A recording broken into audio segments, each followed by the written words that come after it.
The best of Money Matters. Under the Radar. You're listening to Money FM 89.3, and it's now time for a special episode of Under the Radar with me, Chua Tian Tian. Now, there is perhaps no higher recognition than the Michelin star in the world of F&B. And the company we are speaking to was once called the most affordable Michelin-starred restaurant chain in the world. Now, make a guess and perhaps think on the lines of dim sum and barbecue pork buns. Bingo if you've guessed Tim Ho Wan. Now, Tim Ho Wan's story can be traced back to 2009, and that's when Chef Mak Kwai Pui, who's formerly from the prestigious 3 Michelin-starred Lung King Heen restaurant in Hong Kong's Four Seasons Hotel, teamed up with Chef Leung Fai Keung to open a 20-seater dim sum restaurant in Mongkok in Hong Kong. Now, the business thrived as people came for its hot steaming buns, cheong and siew mai, and the restaurant earned 1 Michelin star just a year later. Now, the rest, as they say, is history as more restaurants opened, with each earning its own Michelin star. Now, in 2013, Tim Ho Wan made its international debut by opening its restaurant at Plaza Singapura in Singapore, if you recall, drawing long lines and widespread attention. Now, the chain has gone on to open more locations around the world and boasts over 80 outlets globally. But while Tim Ho Wan may be a household name, did you also know that it is closely related to a fast food chain from the Philippines called Jollibee? Well, in November 2024, Jollibee's parent company, also known as Jollibee Food Corporation, announced the full acquisition of Tim Ho Wan by paying 20.2 million Sing dollars for an 8% stake of the company held by other investors. So how has the firm fared some 6 months after being a subsidiary of Jollibee Food Corporation? And how will the company ensure the quality of its menu items amid the change?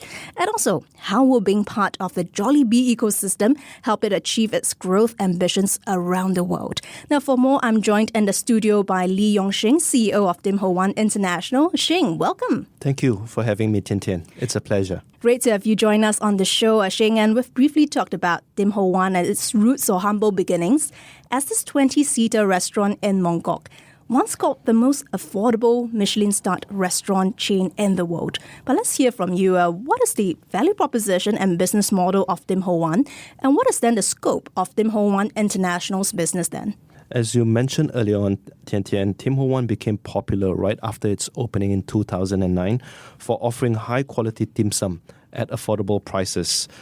This is what the brand has been known for, and our goal moving forward is to offer the same signature Tim Ho Wan experience, which is to make quality dim sum accessible to consumers around the world. I see.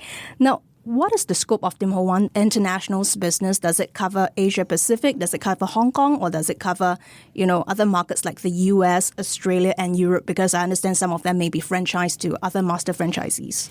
So for Tim Ho Wan International's, the scope is pretty much global in a sense. We currently operate a few markets ourselves, namely Hong Kong, Singapore, China, and for US, we are actually about to enter into the market operating our own stores.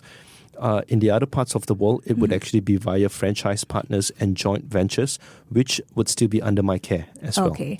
And let's zoom in on your global footprint because Shing, the chain opened its first location in Plaza Singapura back in 2013. I recall when it first opened, it drew long queues. And since then, it has gone on to open more locations around the world, over 80 outlets globally in markets like China, South Korea, the Philippines, Vietnam. We talked about the US earlier as well. So take us through your global presence and which is the most important market ultimately when it boils down to the dollars and cents. So today, as you've rightfully mentioned, we have presence across 11 markets with a network of close to 80 stores operating in these 11 markets. From a strategic perspective, for us, Hong Kong is definitely a priority market as this is where the brand was actually founded. About a quarter of our business is actually out of our Hong Kong operations, and we are actually currently committed to continuing to strengthen our foundation in Hong Kong. Over the past couple of months itself, we have actually just opened 2 new stores with more planned in the coming months. Now, Hong Kong apart, the other big market that we actually see as a strategic geographical market for us would actually be North America, primarily covering the United States and Canada as well, given the growing demand for high-quality Asian cuisine in this region. We believe that Tim Ho Wan's heritage and award-winning product offering, along with a distinct dining experience, is something that would appeal to the consumers in that market. Apart from that, I think the other markets that we've actually mentioned, even within Asia Pacific itself, we do see opportunities for us to further expand.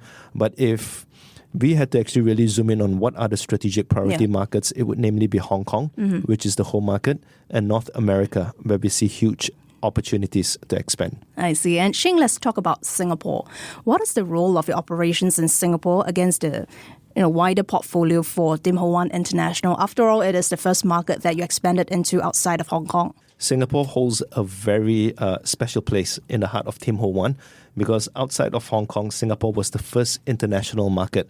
In fact, we just celebrated our 12th year anniversary in Singapore recently. Local consumers recognize our brand in Hong Kong as in Singapore as Singaporean consumers love their food, and dim sum is one of the cuisine or dishes that are actually familiar for the locals. Given our footprint and history in Singapore, we will continue to strive to offer an authentic taste of Hong Kong to Singaporean consumers while ensuring that we stay true to the brand's core of offering high-quality product offerings at affordable prices. Okay. And speaking of Tim Ho Wan, Shing, we must talk about the ownership of the company because in November last year, November 2024, Jollibee's parent company, or Jollibee Foods Corporation, announced the full acquisition of Tim Ho Wan by paying 20.2 million Sing dollars for an 8% stake of the company held by other investors. Now, the ownership of Tim Ho Wan brand and the company-owned restaurants will also be transferred from Titan Fund, which Jollibee held 92% participating stake in previously, to Jollibee Foods Corporation. So take us through the rationale behind the move to take ownership of Tim Ho Wan, and what role will Tim Ho Wan play against the bigger scheme of things for Jollibee Food Corporation? That's a great question. And in fact, the Jollibee Group has big dreams. Our aspiration is to be amongst the top 5 restaurant companies in the world. To achieve this, the company has identified several core categories that we want to actually be focusing on. First off, we have chicken, led by the Jollibee brand, which is doing very well globally. And for coffee and the tea segment, we have Coffee Bean and Tea Leaf, which is the anchor brand for this segment. Better Burgers is one of the segments that we're actually looking at. And we have a brand called Smash Burger with close to 300 stores, primarily in US. And last but not least, we do see the opportunity when it comes to Chinese cuisine, which is one of the largest category when it comes to food. And this is where Tim Ho Wan plays a strategic role, being the lead brand within the Jollibee Group. We do see that there's huge upside to the Chinese food segment, as there is no single player that currently is leading or dominating the market.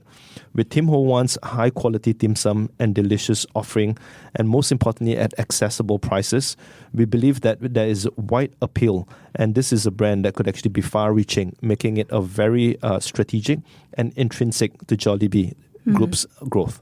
I actually wanted to pose this question later on when we talk about further expansion in Asia.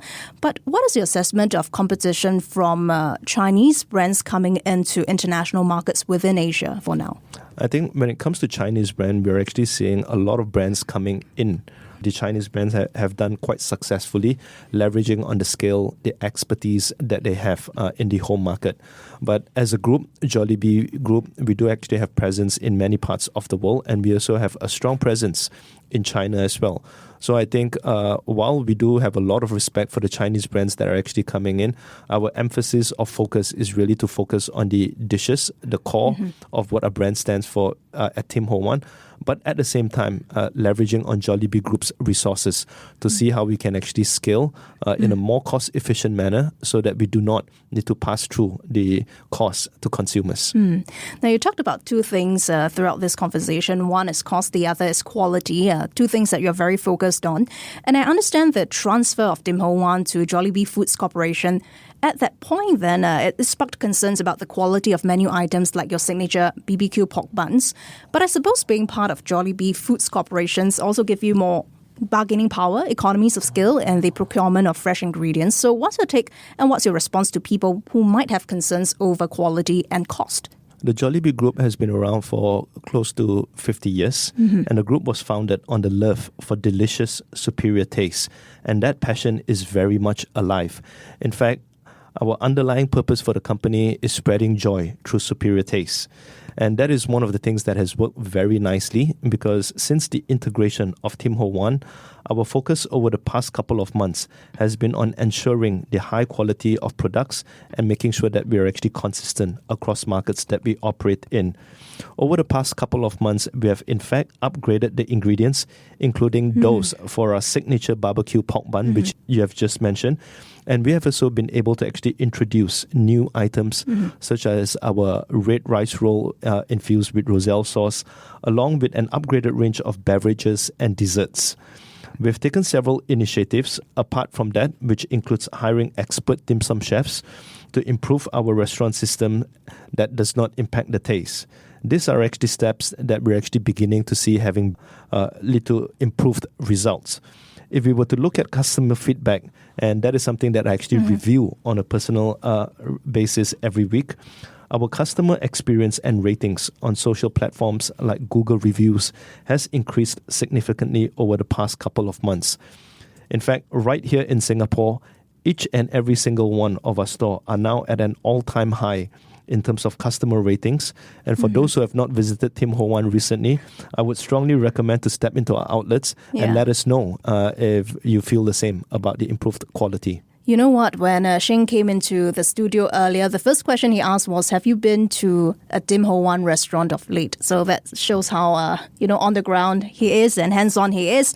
But Shane, let's talk about where things are at right now. It's been about half a year, slightly over that, since the full acquisition of Tim Ho Wan by Jollibee Food Corporat. How has the parent company integrated the dim sum brand into its portfolio? And what are your key priorities right now? How far have your plans been implemented? To start off with, dim sum as a cuisine is something new to the Jollibee Group. And one of the things that we have actually done is to maintain all the team members from Tim Ho Wan, as we believe in preserving what has made the brand a well-loved brand globally. In fact, across markets that we operate in, a majority of our team members have been there from day one itself. Now, we have been very mindful on not making any changes to what has worked, but while at the same time, we're actually looking at how we can leverage on best practices within the group to strengthen our operations and processes. I know I've spoken about it a bit earlier, but our key priorities over the past couple of months has really been on upgrading the quality of our products with improved ingredients. And in several markets, we have in fact also adjusted the pricing of some of our products to make it more affordable.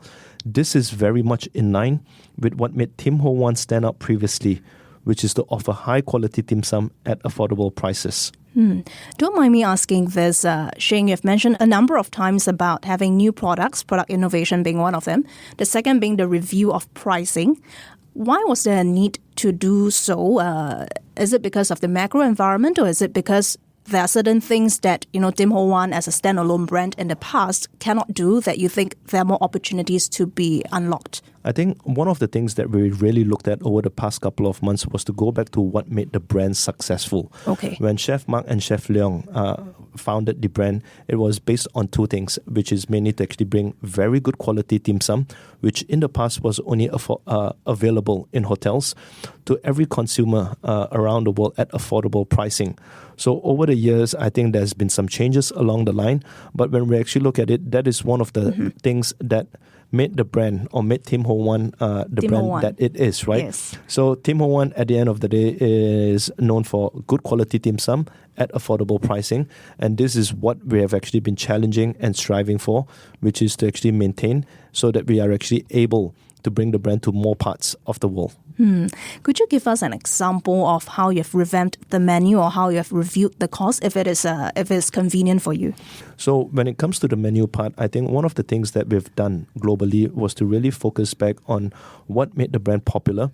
And I think if you do not notice, at the end of the Tim Ho Wan logo, there's a red color dot, and inside the red color dot, it's written Siang Kang Wei Tao, or Hong Kong Mei Tao. Yes. So that is really what the brand stands for, Hong Kong which is the taste. taste of Hong Kong. Yeah. So over the past couple of months, we've really been looking at the ingredients and making sure that everywhere in the world today, we're actually using the same ingredients, same quality, so that we're actually able to bring authentic tasting Hong Kong dim sum to the rest of the world. So that is something that I think is very important, because as it is today, Hong Kong is still seen as a culinary hub when it comes to Cantonese dishes. Now, if you're just tuning in, we're now in conversation with Lee Yong-shing, CEO at Tim Ho Wan International. Well, Shing, there are a number of notable brands under Jollibee's belt, ranging from Coffee Bean and Tea Leaf, which it bought in 2019. You've got Red Ribbon, Chowking, Milksha, Bubble Tea. It also operates Burger King, Panda Express, Yoshinoya and the Philippines. So the question then, how will being part of the Jollibee ecosystem help you achieve your growth ambitions around the world, and how far will it help you negotiate, say, for better spaces to operate worldwide? Being part of the Jollibee Group allows us to tap onto the expertise and strength of the group across multiple areas, as we now benefit from a wealth of proven systems and best practices that has been accumulated around the world over many years.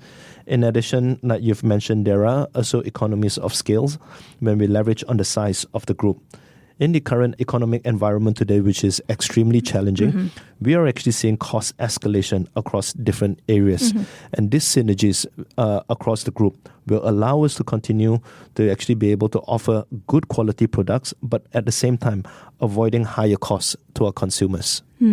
And since we talked about brands Coffee Bean and Tea Leaf, Panda Express, Yoshinoya and the likes of, can we expect any partnerships and collaborations between the various brands mentioned earlier, or do different brands under Jollibee Foods operate more or less separately on their own? I think what is unique about Jollibee Group is that every brand under the group has its own distinct identity. As it is, Tim Ho Wan is one of the few Chinese cuisine brands, and we are the only one specializing in dim sum. As such, our focus is to ensure we offer our customers what they want. In that regard, we continue to look at potential partnerships and collaborations that would allow us to enhance our customer experience, regardless of whether it is within or external to the group. At the end of the day, I always believe that our consumers would actually be our boss, and we would try to give them what they want. So be it whether it's within the group or external, we will look at partnerships that make sense and something that our consumers would be attracted to. Okay, and I'm just trying my luck over here. What's on your mind right now, if I could tap on your expertise? What's a likely collaboration or partnership? So some of the things that we've actually done, like I touched back on a couple of things like the taste of Hong Kong. Yeah. One of the things that is actually quite popular or synonymous to Hong Kong would actually be Hong Kong Nai Cha or Hong Kong milk tea. Yes. If you're familiar with Hong Kong milk tea, every single good Hong Kong milk tea brand would actually be using the black and white milk. So that is something that we're actually partnering together with the Black and White Milk Company. And moving forward, all Tim Ho Wan restaurants around the world would actually be using Hong Kong's popular black and white milk tea, which is a soft, silky texture that gives more aroma and flavor to the milk tea. So that is an example of the partnership that we're actually working on. You know, Shing, let's deep dive into your growth plans as we set our sights on the longer term.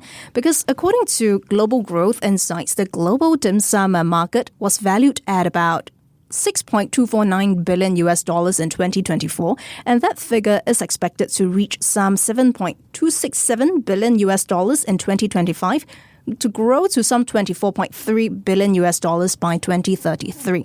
Now, we are looking at a CAGR of 16.29% between 2025 and 2033. How far are you aligned with the numbers? We've been closely monitoring the global momentum around dim sum, and like what was actually being shared, Chinese is a growing cuisine, and that is also one of the reasons why Tim Ho Wan is now part of the Jollibee group. And the projected CAGR of 16-17% that you've actually mentioned reflects what we're actually seeing on ground. We have actually seen a burst of new dim sum restaurants that are actually opening around the world. With this growing demand, greater cultural openness, as well as increased interest in authentic yet accessible food experiences, this is where we do see huge opportunities for us to actually expand into more parts of the world. Earlier, we talked about the proliferation of Chinese brands into Western nations. That seems to be one of the trends bolstering the growth numbers. Other trends include a rise in demand for frozen dim sum products. So, what are the trends that you're setting your sights on for now, and how would you tap on these trends then? So I'll take it into two parts. The first part is really the growing appetite for Asian cuisine globally. This presents a prime opportunity for Tim Ho Wan as we position ourselves as an authentic yet accessible dim sum brand. I've mentioned earlier on about representing the taste of Hong Kong, and with that in mind, we are ready to expand into more markets, primarily North America, but we have actually also set our sights on other regions where we actually see a huge opportunity with our localized offerings. Now, touching on frozen dim sum, we do actually see that consumers are actually now seeking more convenience and trying to actually look for restaurant quality food at home. Having said that, this is not an immediate priority or not a priority for Tim Ho Wan right now, because if you were to actually look back at the legacy or history of Tim Ho Wan, it is founded on freshly made and steamed to order offerings. So all our products are actually prepared fresh in store, and we don't leave any of our products overnight. So frozen dim sum, while would actually be convenient from a taste perspective, it is something that we would want to make sure that our customers and consumers still get steamed to order fresh dim sum. I see. Now, markets-wise, Shing, which are the markets with the greatest growth potential for Tim Ho Wan financially? You talked about the US earlier, but aside from that, any other markets you are eyeing at this point? I think at this stage, Hong Kong is definitely the home market, but we have actually set our sights on North America being a key priority market given the opportunity, and that is where we're already working on a pipeline of new stores. In fact, in the coming months, we would actually be opening up a store in Irvine, California, and after that, we would actually be looking at further opportunities to expand both in America as well as in Canada. As for Asia, our Southeast Asian markets still remains a stronghold. We do actually have strong presence, like you've mentioned, obviously in Singapore, Philippines, but there are actually also a lot of opportunity for us to grow because there are a lot of white space geographies. So that is something that we're actually looking at to see, apart from Hong Kong, North America, which are the other markets that we have not penetrated as yet. So which are the markets that you are maybe shortlisting at this point, and what format will it take when you expand into those markets? I think that's another great question. Now, from a market perspective, we've actually spoke about North America, Canada being one of the options that we're actually looking at. But over and above that, I think with the growing consumer or change in consumer demand, we're actually trying to see how we can actually offer a unique dining experience, but also something which is convenient. So trying to challenge ourselves while keeping our products fresh, still steamed to order. Could we actually start looking at different kind of formats or dining experience that would allow consumers to actually be on the go? So there's a couple of things that we're actually working on in the pipeline. So Shing, earlier you talked a lot about expanding into North America. Now we're seeing the global trade tensions play out. And of course you talked about having the Hong Kong taste, authentic taste of Hong Kong, which one would assume would require some form of local ingredients, right?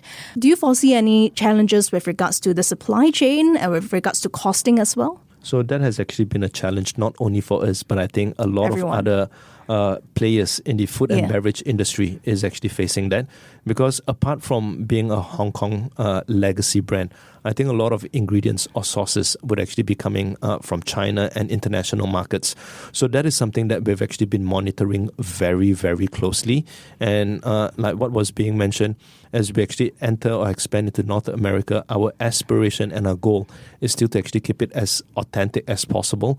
So we're actually working around to see how we can actually work around some of these supply chain challenges. I see. Now, Shing, as we wrap up the conversation, any growth targets in terms of number of stores and etc.? And what are some future plans for Tim Ho Wan International for the rest of this year and into the next? Our focus right now is on accelerated expansion and brand elevation. While we actually have our eyes looking at how do we actually expand into more markets, we've done a lot of work to actually really first build up the foundation of the brand.